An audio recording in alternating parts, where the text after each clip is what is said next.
आपने रंग गोरा कैसे करना है, मूली के बीज, आजकल मौसम आ रहा है, ठीक है, मूली के बीज और मसूर की दाल, ये मैं इसलिए बताती हूँ कि बहुत आजमूद है। ये खवातीन के लिए, दोनों के लिए? दोनों के लिए। अच्छा, दोनों के लिए, जो भी गोरे होना चाहते हैं, ठीक है, इंसान के लिए, ठीक है ना, जो इंसान के लिए ये है कि उसमें बच्चे बड़े कोई भी हो सकता है। मूली के बीज और लाल मसूर की दाल बराबर ले लेनी है, ठीक है, लेके इसको फाइन पाउडर, ऐसा कि बिल्कुल जो आटा बन जाता है, गुबार बन गया, ठीक है, डालेंगे तो एकदम से उड़े, इस तरह का बारीक पीस लेना है। पीस के उसको बल्कि दुपट्टे से छानना है, ठीक है, उसमें ना ग्रेन्स ना हो कि आपकी स्किन डैमेज ना करे।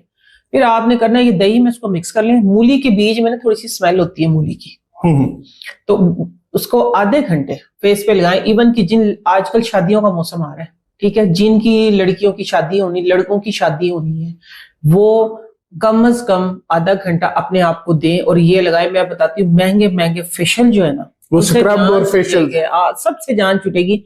आधे घंटे फेस पे लगा के, बाजुओं पे, हाथों पे, टांगों पे, जहां आपका दिल चाहता है, जहां जहां अपने नकल अपने गोरे करने, ये गोरे करने, कूनी अपनी गोरी करनी, फेस की छाइयां उतारनी है, ये लगा के आप लेट जाए। आधे घंटे के बाद आपने मसाज करना है उसका, कि इस तरह मसाज करना है हाथों का भी, पाँव का भी, फेस का, कि आपकी ब्लड सर्कुलेशन तेज हो। ओके, ठीक है, बिल्कुल हल्के हाथ से नहीं, ठीक है, आपने थोड़ा तेज तेज करना है कि आपकी ब्लड सर्कुलेशन तेज हो, जिस जगह का भी आपका कलर थोड़ा सा डिस्कलर हुआ है, और बाद में सिंपल पानी से वॉश करें। आप अपनी कोई भी नाइट केयर करते हैं, डे केयर करते हैं, वो आप करते रहे, इंशाल्लाह आपको महंगे फेशियल से जान छूट जाएगी आपकी। ओके, दूसरी चीज, हाँ जी, दूसरी चीज मैं आपको बता देती, ये देखिए, ये सारी चीजें जो है ना नहीं भाई, जो मैं डिफरेंट जगह पे बताती हूँ कि आप चावल ले लें, मसूर की दाल ले लें, आप मुलट्ठी ले लें, आप लाल लोबिया, ये सारी चीजें मैंने जो रिसर्च करके